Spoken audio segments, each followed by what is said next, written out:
Welcome to Retired Rider. Hope that you're doing well today.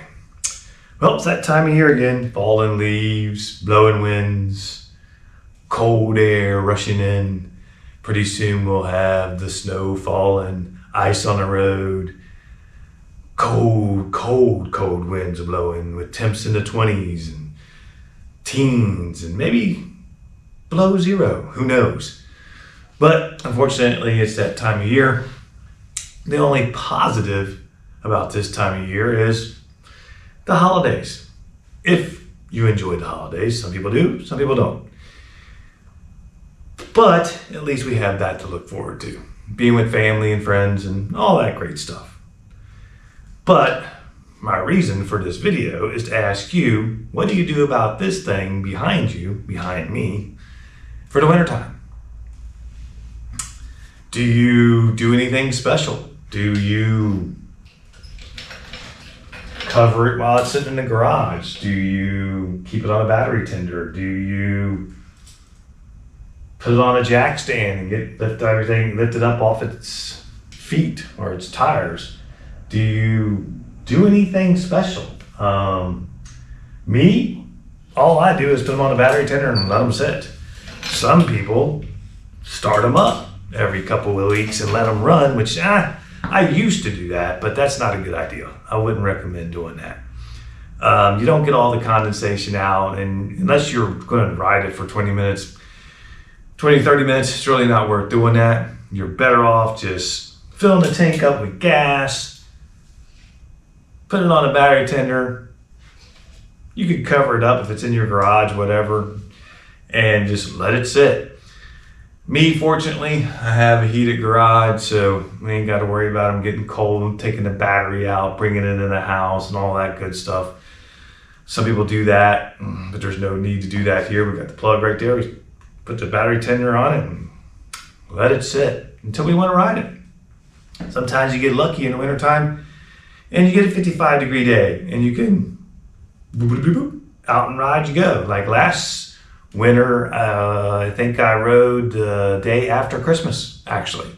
Wasn't far, but we got out for about, it was probably about an hour. Did a video, and that was cool. It felt good to get out. And then, as December goes on, January goes on and all that, you might get a little bit deeper in the cold and less chances of going out. But then when March comes around, February, March, maybe you can get back out again. But it is that time of year where, us motorcycle enthusiasts, bikers, whatever you want to call us, dread. I really, really dread it. But all we can do is just, enjoy life and wait for the warm weather to come back around. Or we can put it on a trailer and go somewhere warm and drive it if you have that ability to do that. And hopefully where you live, you can ride all year long. But unfortunately here, it's not like that. So we don't know when we'll be back out on the bike. The weather outlook for the next couple weeks is cold and rain off and on. So it might not be until December, late December, or sometime in December. Hell, it might not even be till March, depending on what, the weather is. What old man weather brings us, we'll have to find out. Sometimes you have a milder winter, and sometimes you have a crappy winter. Sometimes you have a rainy winter, and sometimes you have a dry winter. Who knows what you're going to have? You're going to have one of those things. But bleep it down there in the comment section and let me know what you do for the winter. Do you winterize your bike? Really, what is there really to do? Other than putting it in the garage and, like I said, maybe putting a cover on it, put your battery tender on it and let it sit. There's really not much more you can do. I hear people say, have you put your bike up yet? Or have you winterized your bike? I'm like, well, there's no coolant in it. Well, this one has a little coolant in it, but there's really nothing, like the Fat Bob, what are you going to do with it? There's really nothing to do. Just plug in the tender and let it sit. Like I said earlier in the video, I would not recommend starting your bike. I was big on that, and I think that was more because I wanted to just hear the bike run. Hear them crank up and hear that Harley sound. It puts you in a better mood. Because I don't know if you're anything like me, winter kind of just brings you down. You don't see much sun. There's not much sun shining on the face. It's a lot of gray skies, and there's not, no warmth. Everything's cold, and it's just not. It's not cool. It's not nice.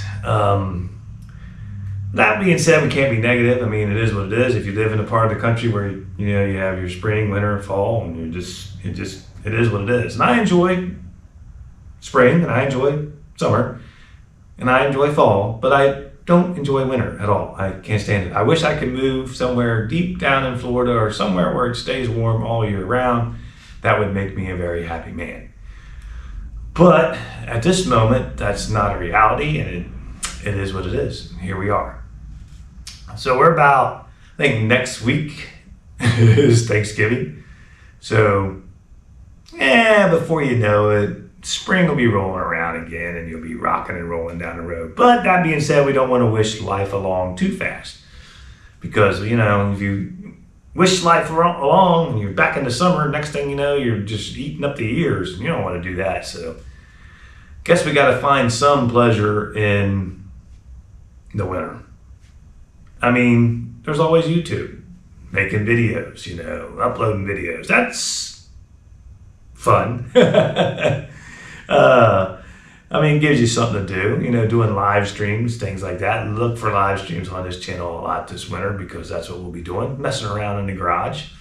And we'll find something to do in here. We'll find something to do with the bike. Every time we ride it in the wintertime, if we get to ride it in the wintertime, we'll have to clean it, wipe it down, and things like that. So we'll do that. I don't really have any upgrade plans for the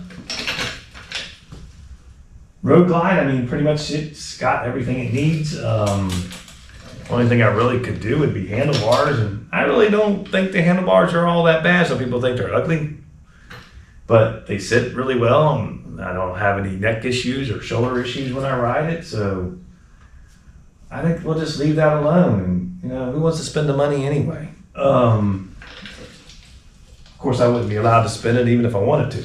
But there's really not much to do to it. It's got everything it needs. We could put some LED turn signals in it and things like that, but nah, it does fine the way it is. Right now, the Fat Bob's down, as you guys all know, down at the shop, down at my buddy's shop, Pro Stock Performance, and it's getting a lot of work done to it. So that gives us something to look forward to through the summer or winter into the spring, getting that Fat Bob done, getting it out on the road. That's going to be exciting because we're having a lot of stuff done to that bike, and it's going to be, now it's going to look the same, but it's going to have almost everything new on it. So it's going to be exciting to get that back out on the road in the spring. That's going to be an awesome thing. Can't wait for that to be done. And let me tell you, it ain't cheap. Nothing's cheap anymore. Doesn't matter what it is. These things definitely ain't cheap. They ain't cheap to buy, and they ain't cheap to keep up, and they ain't cheap to upgrade. That's for sure. So we're appreciative of Mr. David Hansel for giving the bike to the channel and what he's done, what he's doing with the bike now. Without him, we wouldn't have the Fat Bob. Without him, I wouldn't even care for a Fat Bob. I wouldn't even care for a Dyna. I wouldn't even know I liked the Dyna until he gave us that bike, and I got it out on the road, and the first time, instantly fell in love with that Dyna. Fell in love with that Fat Bob. Fell in love with it instantly. So we love that bike.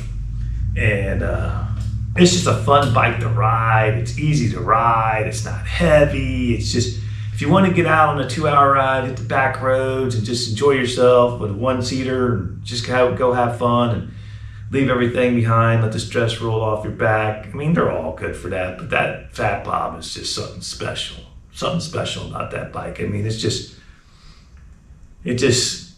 don't know. It just blows all that stress off, and it's just enjoyable to ride. But not to say that Road Glide is not enjoyable to ride, because it is. It is very enjoyable to ride, especially when the wife goes with me. It serves its purpose, and we really enjoy it. Price tag, not so much. Didn't enjoy paying all that money, but that being said, if you want to have anything, you gotta pay the price, I guess, But hopefully Harley Davidson can come down on its price a little bit so younger people and other people can enjoy the motorcycle too, because right now not too many people are enjoying them or buying them. Every time, even back in the summertime, even in the supposedly good months, where bikes are selling, I would ride by the dealership down here that is by me. I'll say it's Powder Keg Harley Davidson. Nobody in there. Anytime I went in there to buy parts for the Fat Bob, nobody in there. Nobody buying bikes. No cars in the parking lot.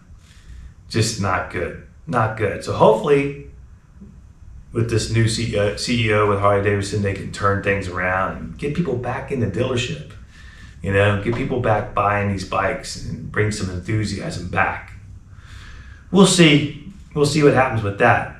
And hopefully it does happen. I really wish the best for Harley Davidson. I want them to survive, and I want them to keep producing bikes and just keep rocking and rolling, Same for Indian. I want to see them keep rocking and rolling too. American-made bikes, I want to see them keep rocking and rolling. And what I would like to see too, which I know probably will never happen, is them to quit outsourcing parts being made across, out of the country and bring that all back and make everything here. If I was a CEO and I was in charge of that company, yeah, I'd bring everything back in-house, or at least outsource it to other companies here in the United States. Unfortunately, the problem with that is, though, that not a lot of people do that stuff anymore here in the United States, and we need to bring all that stuff back. Hopefully someday that'll be the case. Hopefully our leaders in Washington will realize that and start, really pushing that. But we'll have to wait and see how that goes too. But that would be a nice thing. I've never rode an Indian ever in my life. And I know Indian riders and Harley riders kind of go at each other and all that, but I don't want to see nothing bad happen to Indian. I don't want to see nothing bad happen to Harley. I want them to both survive. I want them both to be here or be around forever, and for the younger generations to enjoy. And that being said, though, we got to get the younger generations involved in riding motorcycles. And it's not like when I was growing up, and a lot of you watching growing up, we had a family member, we had somebody that, got us interested in motorcycles. Some of us just got interested on our own and rode dirt bikes and things like that. But a lot of this younger generation, it's video games, it's, indoor stuff, computer, keyboard warriors, and not to put you guys down or anything, but you just wasn't introduced to motorcycles. And I think that's what the problem is with the younger generation right now. I mean, there's several reasons. You got, these are so expensive. They're not making the money that we probably made, or have the money that we had coming up. And that affects it too. But I think a lot of it too has to do with the fact that nobody's showing them no motorcycles. Nobody's, trying to get them interested. And with, like I said, grown men, and not knocking anybody that does this. I mean, you do you, are sitting on, when I say grown men, I'm talking kids in their, early 20s and 30s. They're sitting on video games playing, I don't even know what game to name because I don't play video games. War games. What is a big, I don't know. Anyway, doing that, and that's what they do. They're not interested in getting out on one of these and riding down the road, and they just don't know what they're missing. I think if more people would just give it a try, they would be like, wow, this is amazing. Not everybody belongs on a motorcycle, though. Not everybody does. Some people shouldn't be on a motorcycle. I've seen a lot of guys I rode with over the years that shouldn't have been on a motorcycle. And it was kind of scary. But that being said, anybody can have an accident and anybody can make mistakes. But I've seen people where, at every stop sign or stoplight, they were dropping their motorcycle, which is never a good thing. And I expect that from beginners, but not for somebody that's been riding a while. Anyway, that being said, I don't want to ramble off into something else like that. But how do you prepare your motorcycle for winter? What do you do? Do you bring it indoors? Do you leave it outside? Do you cover it, leave it on the front porch or the back deck? You mean under the deck? Do you do any kind of special winterizing? What do you do for your motorcycle for the winter? Like I said, mine, they sit here in the garage, go in the battery tender, and every now and then I'll get the power up the air compressor and I'll blow the dust off of them. That's pretty much all you can do. That's Not much more you can do. And just let it sit.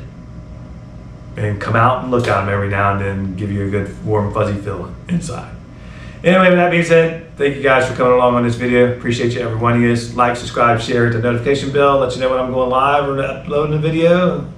Everybody have a great day, and we'll see you on the next one. Take care now.